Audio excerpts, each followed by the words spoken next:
मैं एसएम रज़ा उर्दू न्यूज़ बिहार की जानिब से आपकी खिदमत में हाज़िर हूँ और इस वक्त मैं मौजूद हूँ पुपरी थाना में, जहाँ शराब की बोतलें पड़ी हैं और इस शराब की बोतल को सीओ साहब और थाना अध्यक्ष राम इकबाल साहब के द्वारा इसे दफना दिया जाएगा। जेसीबी पीछे आप देख रहे हैं, इस जेसीबी से इस पूरे को बर्बाद किया जाएगा, तोड़ा जाएगा और उसके बाद तमाम शराब है और तमाम नशा करने वाली चीज़ें हैं, ये तमाम चीज़ों को यहाँ ज़मीन के अंदर दफना दिया जाएगा। मैं लाइव तस्वीर आपको दिखा देता हूँ।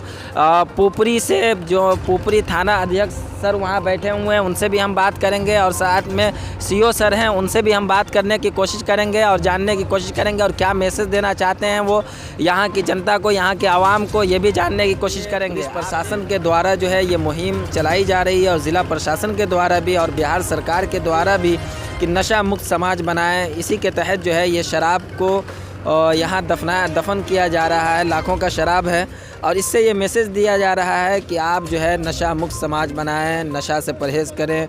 और बिहार सरकार के जानिब से नशा मुक्त अभियान भी चलाया जा रहा है और ज़िला पदाधिकारी भी इसमें पूरी तरीके से हरकत में है और हर तरफ पुलिस प्रशासन जा करके और शराब और जो भी शराब माफिया है और जो भी शराब पीने वाले हैं तमाम लोगों को पकड़ रही है और शराब वो ज़ब्त कर रही है। और वो ज़ब्त की हुई शराब को देखिए यहाँ दफनाया जा रहा है और ये लाखों का शराब है, लाखों का शराब है ये। और देखिए ये मैसेज देने की कोशिश की जा रही है कि आप नशा मुक्त समाज बनाएं, नशा से परहेज़ करें।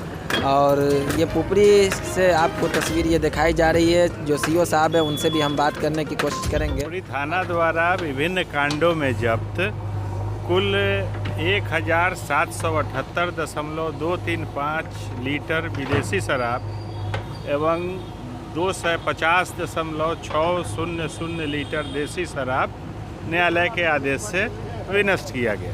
आप सबों के सामने आप देख रहे हैं उर्दू न्यूज़ बिहार। मैं एसएम रज़ा, उर्दू न्यूज़ बिहार, हर वक्त आपकी खिदमत में हाजिर।